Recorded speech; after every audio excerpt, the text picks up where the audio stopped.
So with the sport developing more and more every year, could you tell us a bit more about the quad Lutz and the story behind it? Sure. Well, it all stemmed around the fact that I would watch Brandon Mroz do these triple axles that were humongous, where he would have tons of air time to check out, and then even on his quad toe it was the same thing.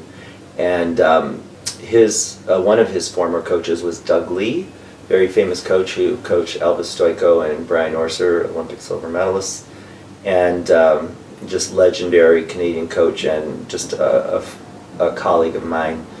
And he kind of mentored me for several years in my career. And he actually recommended that Brandon Mroz, when he came back to the U.S., come work with me. So I called him and just said, hey, look, I'm watching Brandon Mroz jump. I think he could learn all the quads. What do you think about that? And his first words to me were, why not, Tom? And so we talked a little bit about some technical things. I told him what I was thinking would make things like that happen, and he told me his thoughts, and kind of his parting words on the conversation. If you know Doug Lee, you know he says things like, well, if anybody's going to do it, it's going to be you. He instills a tremendous amount of confidence. Mm-hmm. And roll up your sleeves and get to work.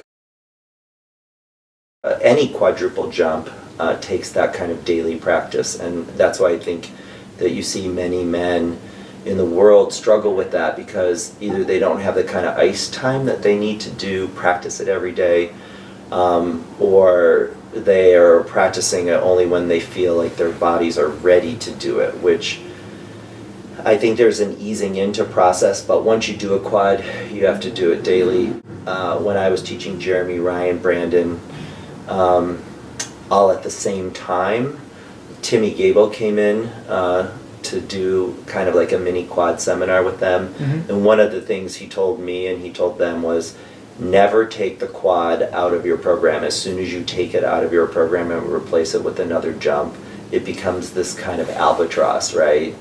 And so it is a 2 to 3 year process to integrate a quad in a program and to do it under pressure and consistently. That's why you see most skaters starting very young doing it, right? And it's very common now in the junior ranks for the top juniors to also be doing the quadruple. I think a lot of people talk about the quad and say, oh, well, you can't learn it too young because you're going to injure someone. No, not really. I think Plashenko, and Yagudin doing it when they were 14, 15, 16 kind of shows the world, and that was back in the 90s, that those things are possible when you have the right technique and the right timing, right? Mm-hmm. And that's always been my approach. The Russians dominated skating in the 90s, the Russian men, and they were all doing quadruples. Ermanov, a whole bunch of them, Ilya Klimkin and Ilya Kulik, and there's just so many men that were just doing quads at young ages.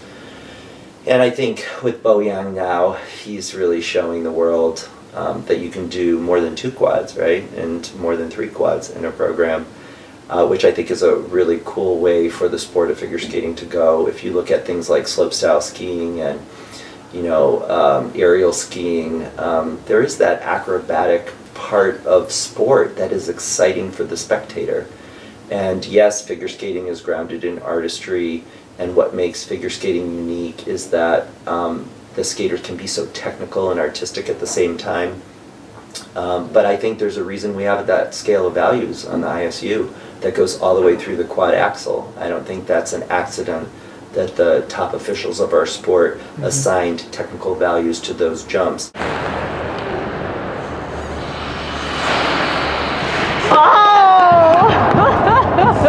Brandon did not set out to learn the quad Lutz at first. He learned the quad loop.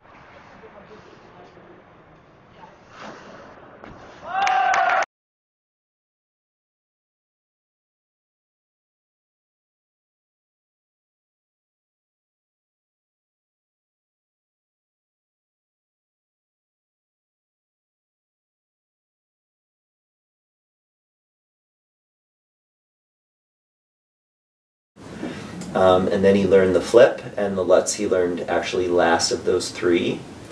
and he didn't start trying the quad Lutz in competition. He started with the quad loop, and it was at the Liberty Summer Competition in 2011, I believe. He did it in his long program, but he had a step out, so he didn't get like credit for landing the first quad loop because he didn't land on one foot and glide.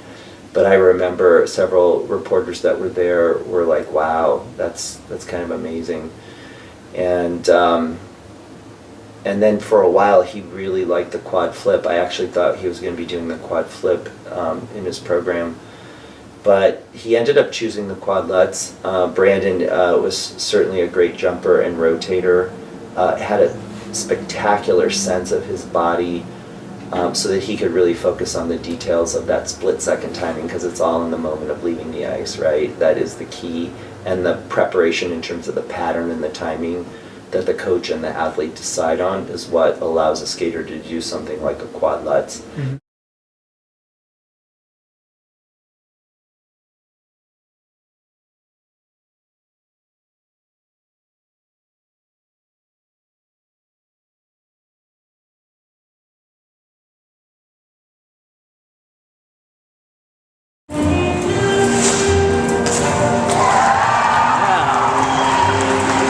Not to mention also the blade that they have. So certainly, you look at Brandon Mroz, he did the quad Lutz on a Gold Seal, and Bojan is doing it on a Gold Star. So if I were any coach or figure skater in the world, I would want to be on the blades that those two guys were on. So it's either MK or John Wilson, and anybody else that tries to tell you that they've copied that design, well, they haven't. So there is only one John Wilson and MK play, and those are the blades I think that the skater should skate on.